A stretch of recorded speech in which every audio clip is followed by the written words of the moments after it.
Agora, 9 horas e 20 minutos, a gente vai chamar agora a Carolina Nogueira, que está lá no corredor das comissões e conversa com a gente ainda sobre o tema reforma política. Bom dia, Carol. Carol, a gente viu mais uma vez o presidente da Câmara falando sobre o tema ontem. Ele defende mecanismos transitórios de reforma política, não é isso? Isso aí, Vera. A gente está aqui no corredor das comissões, onde daqui a pouco vai começar a movimentação em torno desse assunto. A gente começa mostrando para vocês um pouco dessa entrevista de ontem do deputado Rodrigo Maia, em que ele, justamente como a Vera vinha dizendo, falou que defende que esses mecanismos que estão sendo discutidos, que podem ser aprovados hoje nas duas comissões especiais, sejam mecanismos transitórios. Vamos ouvi-lo. Apesar de eu achar que a lista pré-ordenada ou distrital misto são muito melhores que o distritão, eu não acho que o distritão, para uma eleição como transição, como está na comissão, porque em 22 foi aprovado o distrital misto, eu não acho que seja tão ruim assim. Eu acho que se a gente tiver uma transição com o atual sistema, já com a cláusula de desempenho funcionando, ou o distritão aprovado no plenário, com o distrital misto 22, eu acho que a gente deu um grande passo e conseguiu construir a médio prazo um sistema que vai dar racionalidade à política brasileira. Como eu acho que o fundo poderia ser um fundo provisório, né, onde a gente entendesse que no curto prazo se acabou com o financiamento privado e não tem como voltar, e se criava um instrumento para financiar uma eleição, né, e a partir de 2020 a gente ia discutir, né, como a própria proposta do presidente do PMDB, de se criar um plebiscito para a sociedade decidir se o financiamento é público ou privado, é pessoa física ou pessoa jurídica. Talvez esse seja o melhor encaminhamento. Agora, o fundo público permanente, no momento de crise fiscal que a gente vive, não parece também a melhor alternativa. Não que eu seja contra ele no curto prazo, mas acho que se ele fosse claramente de transição, seria mais fácil para a sociedade entender. A movimentação aqui no corredor das comissões, por enquanto, é tranquila, deve aumentar mais aí no final da manhã. Está marcada para o meio-dia a primeira reunião sobre esse assunto da comissão especial que vai analisar os 3 destaques que faltam na parte da reforma política que trata das mudanças constitucionais. Então, o sistema do distritão e a criação do fundo para o financiamento público já não deve ter alteração. Esses 3 destaques, eles tratam apenas de como que fica o distrital misto a partir de 2022 e também mudanças na regra para a suplência de senador, como falou antes mais cedo a Mariana. Às 2h30 da tarde tem uma outra reunião de uma outra comissão da reforma política. Essa vai tratar de estabelecer as regras para a divisão dos recursos desse fundo para o financiamento das eleições. A proposta hoje é que 2% sejam divididos igualitariamente entre as 35 siglas, os 35 partidos existentes, 49% dos recursos na proporção dos votos obtidos por esses partidos na atual legislatura, nos deputados que hoje existem, 34% divididos na proporção das atuais bancadas e 15% divididos na proporção das bancadas do Senado. Então, esse assunto deve tomar, então, a maior parte das atenções ao longo do dia aqui no corredor das comissões, mas a gente vai mudar de assunto porque agora de manhã, agora cedo, às 10 horas da manhã, tem uma reunião da Comissão de Direitos Humanos. Quem está aqui comigo é o deputado Padre João, foi ele que pediu essa discussão lá na Comissão de Direitos Humanos, o deputado Padre João, que é do PT de Minas Gerais, e essa reunião vai ser para discutir um pouco, marcar, então, os 11 anos da Lei Orgânica da Segurança Alimentar e Nutricional. Foi a lei que instituiu aí, que deu base para a criação do Fome Zero e outros programas de combate à fome no Brasil. Deputado, bom dia, obrigado por estar aqui com a gente. Seu balanço desses 11 anos dessa lei, seu balanço das iniciativas de combate à fome no país nesses últimos anos. Bom dia, Carolina, saudação a todos que acompanham a TV Câmara.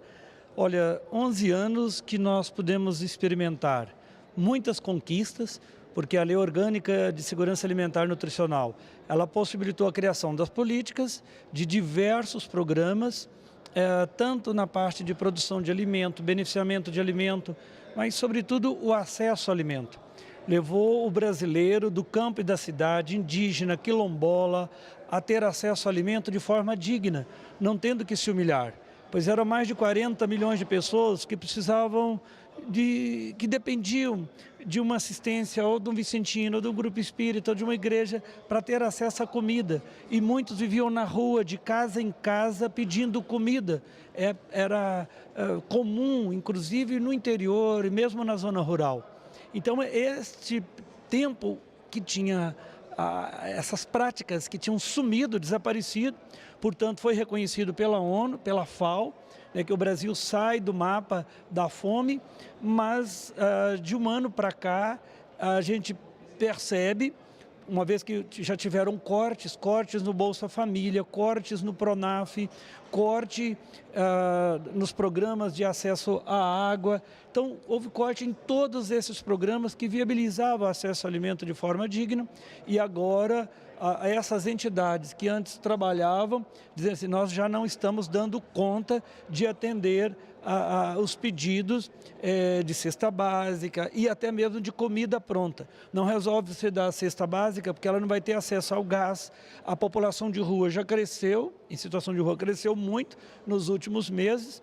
Então, infelizmente, 11 anos que nós deveríamos estar celebrando, né, com alegria, nós estamos celebrando de certa forma com muito pesar, porque a gente percebe um grande retrocesso. Deputado, mas os programas acabaram? Alguns programas que garantiam a dignidade para as pessoas, de fato acabaram, suspenderam. E outros, o orçamento, para não ter o enfrentamento em extinguir aquele programa, o orçamento ele é nada, não consegue atender um estado menor do nosso país. Então, mantém um orçamento simbólico. Isso em todas as áreas, desde da produção, do beneficiamento e do próprio acesso, no caso de restaurantes. Então, toda a cadeia de produção, infelizmente, hoje nós estamos com a população indígena, a população rural, mesmo a população rural que é onde tem a produção, numa situação, infelizmente, de insegurança alimentar. E o problema maior, Carol, que o ataque, ele é um ataque de longo prazo. Por quê? Se conseguirem mudar a lei de terras, se conseguirem mudar a lei de sementes e cultivares, vão ser mudanças para décadas, que nós não vamos conseguir reverter, ferindo de morte a soberania alimentar. Soberania alimentar, que aí vai prevalecer a monocultura da soja, numa lógica de commodities, simplesmente para atender o mercado, mas não para o consumo aqui nacional. Nós chegamos no ano passado, o preço da saca de milho e de soja passou de R$60. Hoje a soja mantém muito alta, milho caiu um pouco, mas não pode ser essa lógica. A lógica é fortalecer as comunidades indígenas, quilombolas, a agricultura familiar que garante mais de 70% do alimento que chega na mesa do brasileiro é da agricultura familiar que está ameaçado, seja em relação à escassez de água, seja também pelo desmatamento dos grandes. Deputado, já tem estatísticas? A gente já fala assim, volta da fome no país? E uma outra última pergunta para encerrar. O senhor falou aí de legislações que o senhor está de olho na tramitação aqui dentro da casa. Tem alguma coisa que precisa mudar do ponto de vista da lei ou mais prevenir que outras mudanças prejudiciais não aconteçam? Não, as mudanças da legislação atualmente, elas estão sendo para um retrocesso. É preferível não mexer. Porque se mudar é para atender só o mundo ruralista, não os agricultores familiares. E quando atende o ruralista, eu estou falando aqui de multinacionais, para atender o mercado. Se fosse ainda para atender aqui o produtor, mas não é verdade, é para atender o vendedor de sementes que estão concentrando, o vendedor do veneno. Então, é lamentável.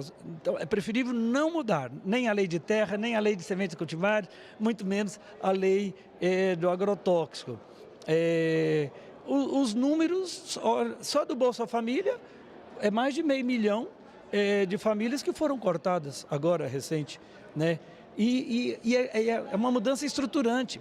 Essas comunidades que tinham assistência estudantil, porque também estão tudo cortado, porque tinha um programa que estava também dentro da segurança alimentar para indígena, quilombola, para o agricultor familiar, para o assentado, para o acampado, porque era uma transformação estruturante. Só diz que era o programa assistencialista, o conjunto de programas, quem de fato não conhece a Lei Orgânica de Segurança Alimentar, porque ela vai do Bolsa Família, mas a biodiversidade, a saúde, a água, então eram programas bem amplos. Então é lamentável, mas logo mais às 10 horas, no plenário 2, nós vamos estar aprofundando e discutindo com lideranças do Brasil inteiro. Deputado, muito obrigada. Bom debate para vocês lá na Comissão de Direitos Humanos. Quem quiser acompanhar, pode acompanhar pelo site da Câmara dos Deputados, que vai ser transmitido lá pela Web Câmara. A gente volta com a Vera.